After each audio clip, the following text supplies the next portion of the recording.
Hello chess friends and welcome to your of Chess channel and welcome to the most spectacular game from the TCEC Season 27 Premier Division that you can follow now on the official and beautiful TCEC website. We have here the leader of this top event, Stockfish 17 against another top engine, Caissa, in a crazy main line of the Benko Gambit declined. And this game you have suggested to me many times through the comments. I was a little bit too occupied, of course, with the FIDE World Chess Championship in 2024. Couldn't cover this game immediately, but of course this game deserves to be shown, this game deserves to be analyzed. This is really again a Stockfish immortal. I don't want to use this immortal term too much, but I think it simply fits into the immortal category. Put your seatbelts on and enjoy now in a wild attacking game played by Stockfish 17. And we have some changes here. If you can notice, we have also now the time frame here, where also you see how Stockfish is using its time in the TCEC competitions. The tempo of this game of the Premier Division is 1 hour on the clock plus 6 seconds increment per move. So the engines are playing sort of a classical time format which is I think the best competition that you can see in the TCEC world, because the engines have time to calculate. The engines of course will produce simply the best attacking ideas. So put your seatbelts on and enjoy now in this crazy and epic game with the white pieces. The fish open with the move d4. We have knight to f6 by Caissa, c4, c5, d5, and now after move b5 we have now the Benko Gambit. Knight to f3, the Benko Gambit decline. We have now the move b4 here. Of course, what we have to notice here, Caissa has now the space advantage on the queen side. We have now the move a3. Stockfish immediately challenges now the structure, doesn't want to tolerate, of course, any spaces on this side of the board. Knight to a6 here by Caissa, knight from b to d2, and now we have a theoretical novelty here in move 6 by Caissa, queen to c7, trying of course to play e5, d6, and fix simply the structure in the center of the board. We have now e4, e5, we have now bishop to d3, g6 going into the fianchetto, and now after move knight to f3, Stockfish is searching for a better score for the knight. Stockfish will want to reroute now the knight here on this score. Bishop to g7, now the knight of course gets an improvement, and now here Caissa fixes simply the structure in the center of the board. Stockfish secures the king. Caissa of course does the same. Stockfish plays now an interesting prophylactic move now, h3, which is preventing in some lines a positional maybe idea by black. Black could maybe try to go into this maybe slightly bad bishop strategy from white's perspective, where you could maybe give up the bishop for a knight. Still white would be better in position, but this bishop is a little bit misplaced. It's a little bit blocked by its own pawn structures, so that's why the bishops are, I would say, are not so powerful, are not so important in these types of blocked positions. So the knights are also important pieces which could of course search for better scores all over the board. So I think in this block positions we should really say the knights are equal to bishops in the middle game stage. Usually the bishops in the beginning are of course much better to have. So after move callousing here by black, Stockfish, as we said, played now this prophylactic idea. We have a rook to b8. Stockfish of course fixes now further the position, includes now the rook into the game. But what I always love about Stockfish games, this moves like rook to e1, they're not only used as defensive moves. Of course we want to have a further and compact position around the square e4, but usually Stockfish, when it plays with rooks, usually this rook will be somehow included into the attack, and you see after a couple more moves that Stockfish will actually get this rook somehow also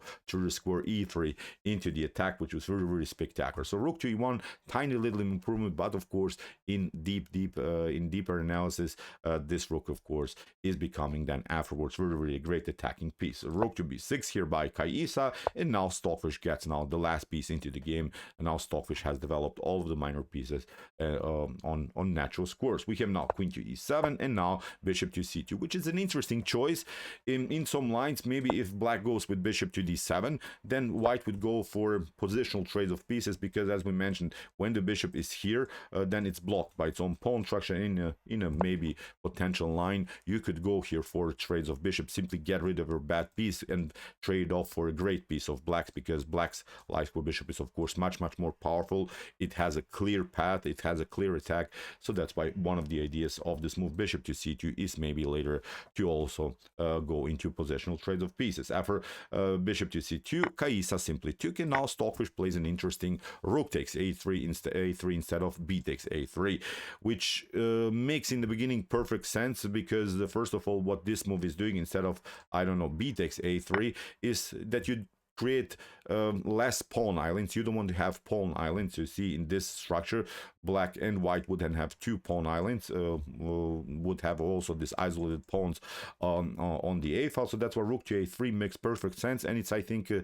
great tactical idea here by Stockfish, because Caissa cannot simply take so far the pawn on b2 because of bishop to b3. This bishop would be locking out this rook out of the game, and then bishop to d7 is never a possibility to maybe get this rook into the game. Even if you play bishop to b7, then bishop to c3 traps the rook, and black is losing, of course, the game by maybe giving up here the rook for the bishop, and this should be in top AI level, of course, game over here for black. So that's why for rook to a3, knight to b4, bishop to b1, we have rook to d8, and now knight to h2. And now Stockfish is mixing here something. Stockfish is cooking something here with this move knight to h2.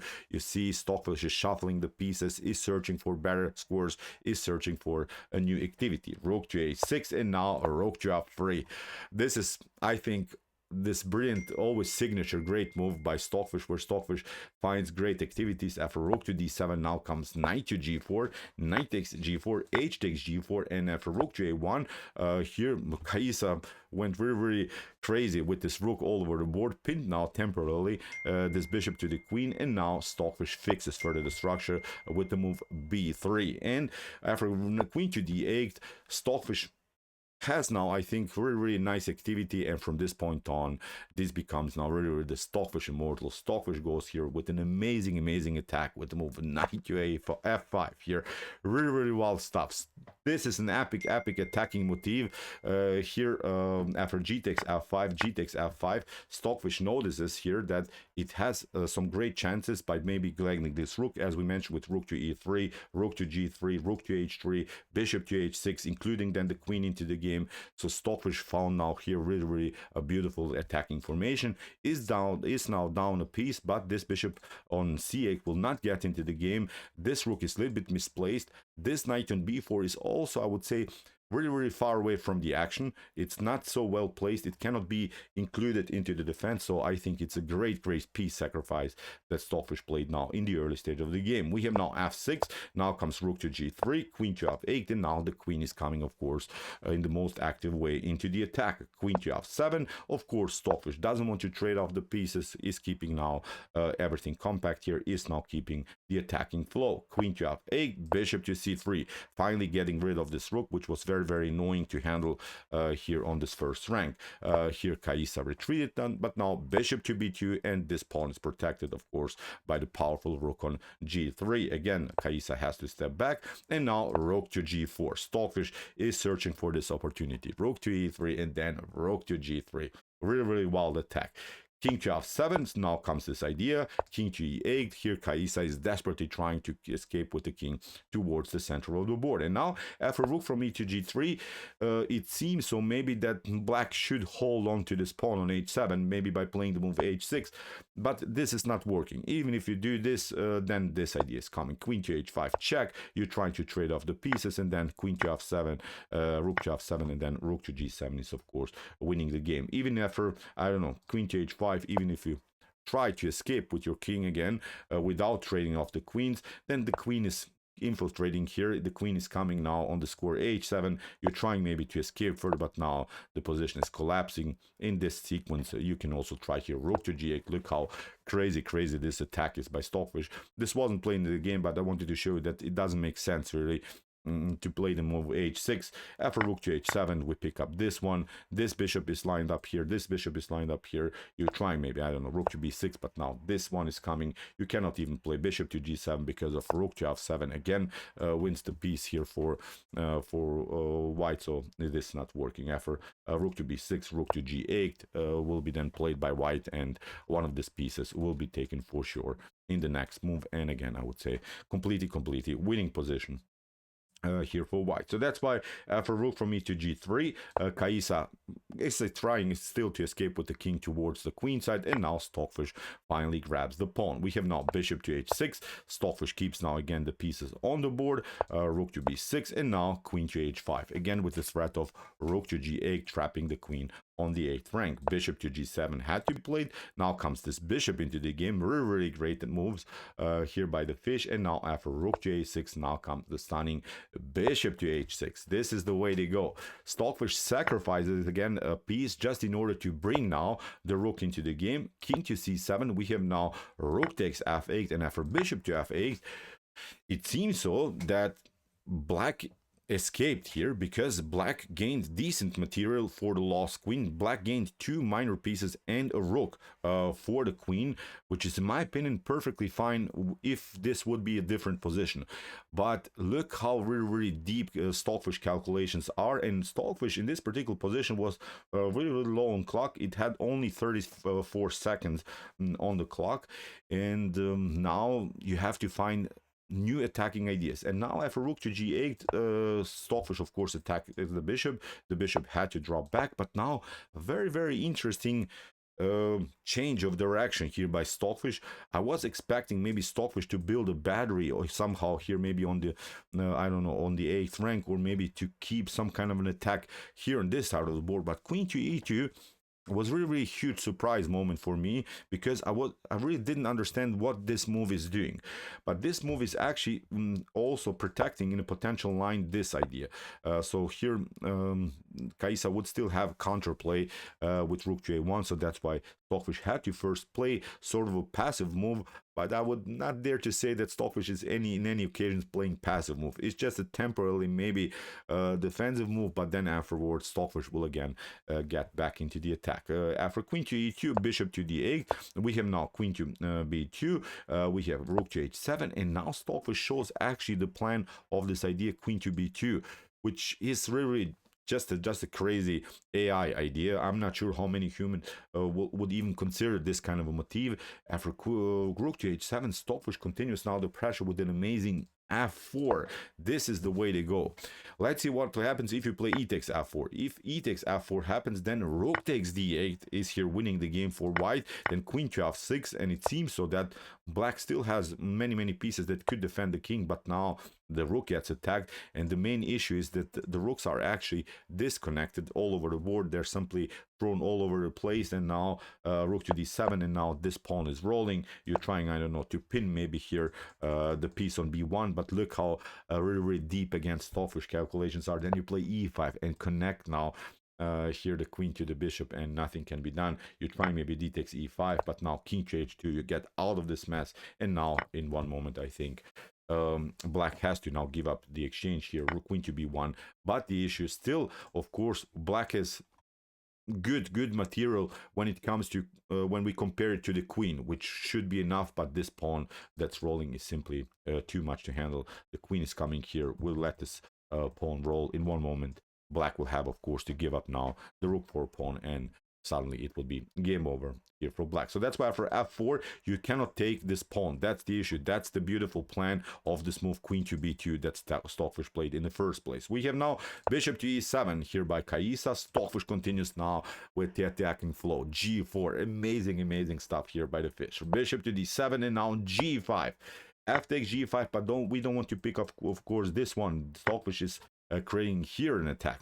F takes e5, d takes e5, and now another stunner, rook to g7. Very temporarily sacrificing the rook just in order to bring the queen into the attack with the tempo. Now beautiful check, rook to d6, and now we have queen to g7, bishop to f6 by Caissa. And again, it seems so that black is defending here, that black has enough defensive resources, but now queen to g8. Stockfish is trying now to go with the queen behind. Look where the queen was already in the whole game. It went to the king side, it went back to the queen side. Now it's getting on the 8th rank, it's getting all over the board. It's really one of the most active queens that I've seen in my life. So here, after queen to g8, knight to a6 here by Caissa, and now queen to a8, going for this pawn. Bishop to d4, first of all a check here by Caissa, king to g2, and now bishop to c8. We have now bishop to c2, rook to b6, and now bishop to d1. Stockfish has to now somehow improve the position of the light square bishop. Bishop to e5, and now f6. This is also a great follow-up. This move makes several things. Caissa has now really tough decision with which piece to take out now this pawn on f6. This pawn is rolling. For instance, if you try rook to f6, then b4 is coming, and the issue is now you cannot take this pawn with your knight. Then you get first of all the check. You're trying maybe to escape, but then again the check. You're trying again to cover, and now we attack the rook. You're trying maybe to do something like this, but then when e5 is coming, when these pawns get connected here on the 5th rank, they're rolling, and again in one moment I think black is pretty much forced to give up at least a rook or maybe at least a minor piece for one pawn. So this will be again a devastating position. So after rook to f6 and maybe b4, you could try c takes b4, but it doesn't bring you anything, because after queen takes a7 you can of course escape. But now again we go with the queen here, and again you connect the pawns in a different way. Now the pawns are connected here on c5 and d5. You're trying maybe to play rook to f4, but now look at this: d6, king to b7, bishop to a4, and now in the next couple moves, of course, moves like c6 will happen, d7. These pawns are too mobile. These are very unpleasant pawns to handle here for black. So nothing is working. Rook to f6 was maybe, when it comes to computer relations, the better choice here for Caissa, but Caissa played bishop to f6, which Stockfish 17 doesn't like because of this idea. Here, great move again by Fish. Bishop to g4, again temporarily sacrificing the piece, but now first of all delivering the check. Here rook to b7, and now a brilliant deflection idea with the move d6. If you play of course king takes d6, then queen to b7 would pick up now the rook, and now in this scenario where the knight is hanging, we're still white has this pawn. Queen to d5 is going to happen maybe in some lines. So this is again game over here for black. You can maybe try, I don't know, knight to c7, but now we deliver check, and now we pick up here the piece again. Again, game over here for Caissa. After move d6, that's why king to c8. Stockfish grabs now the knight in a different way, and this pawn is still now really headache here for Caissa. But again, look at this. Again, Caissa has, I would say, decent compensation. Rook, 2 bishops would be usually a powerful compensation for the queen. It would be even much better. But this pawn is something that bothers black now really in the game. Caissa is trying now to hold the position, get the king closer to the rook, where the rook is of course protecting the king. But now queen to c6 is preparing queen to c5, and then maybe trying to play c5, c6, and similar ideas. Bishop to d4, Caissa protected, and now another stunner here by the Fish. Stockfish plays now the amazing e5. For instance, if you play bishop to e5, the issue is queen to e8 is going to happen with the check, and you lose the piece. And this move e5 disconnects now finally this bishop from the pawn on c5. After bishop to d7, here that Caissa played, Stockfish centralizes now the queen and is preparing now the move e6. We have rook to b6, and now queen to g8 check, king to a7, queen to f7.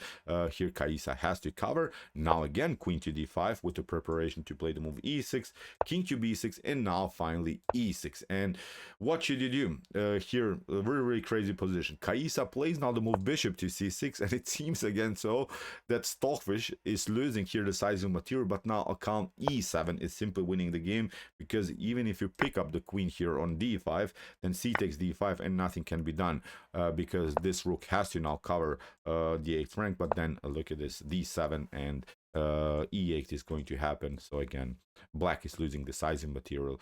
simply game over here for Caissa. After e7, that's why bishop to d7. But now a brilliant idea here, pardon me, here first of all queen to g8, we have king to c6, now queen to a8. Look how really beautifully active this queen is all over the board again. Here Caissa is trying to play the move g4, trying to do something here, but now another brilliant idea. We have now the move b4, and this move is of course not allowing this pawn to be taken by the rook. Even if you try, I don't know, here something like, I don't know, something like c takes b4 that Caissa played, then e8, the promotion is going to happen, and here Caissa had to now give up the piece. But now after queen to e8 check, the problem here for black is here that the bishop is not protected anymore on d4. So now Caissa tried king to d6, queen to e4 check, and you see we have also now an attack against the bishop. So that was the beauty about the move b4 that Stockfish played, disconnecting simply the defender of the bishop. Let's see again this tactical sequence promotion. First a check, now an attack against the rook, and Stockfish won here. Decisive material. This really game over here for black. But okay, Caissa is battling, still has this very progressive pawn on the b file, but Stockfish first of all blocks out now here the potential b2 move by black. We have now king to c6, king to g3, and even if you try, I don't know, something like rook to b4, this move is not working because of queen to g2 check. In one moment, you cannot pick up this piece because you get simply too many checks, and in one particular moment you lose this pawn for sure. And in this endgame, white is obviously winning. So nothing is really working. Maybe rook to b4 again, slightly more accurate approach to the game. But after king to g3, Caissa tried king to c5, which also made perfect sense at the beginning, but this is not working. First of all, the check, you cannot of course pick up here this pawn because of queen to e4 check, and you lose the rook, so this is not working. So that's why Caissa tried king to c6. Stockfish delivers a new check, and now finally queen to b2. So with this a couple of checks, Stockfish accomplished that the king is not close enough again to the pawn. King to d6 here by Caissa, and now Stockfish grabs a pawn, king to e5, and after queen to e5 in this particular position, Caissa resigned. Again, you cannot take, of course, because of this sequence. Would lose here the decisive material for black, and obviously again completely winning position here for Stockfish. So great game, great attack here by Stockfish. The immortal queen, I would say this is a perfect here by a name for this game, because this queen was active all over the board. This queen was so annoying. The queen annoyed all of the pieces of blacks all over the board. Crazy attack, and really thank you again for suggesting me this game. Many viewers have suggested that I should publish this one, and I think it's a great choice for a rest day of the FIDE World Chess Championship match in 2024. So okay, I hope that you enjoyed this game. I really enjoyed it a lot. Interesting ideas of the Benko Gambit decline here was performed by Stockfish 17. If you want to see some other brilliant, sharp, attacking, brutal, immortal games like this, check out our Come to Chess Games Play by Computer series. Here's the link of our playlist, and if you like this content, hit the subscribe button. See you soon with some more videos, and what do we say in the end? Chess is the best, of course.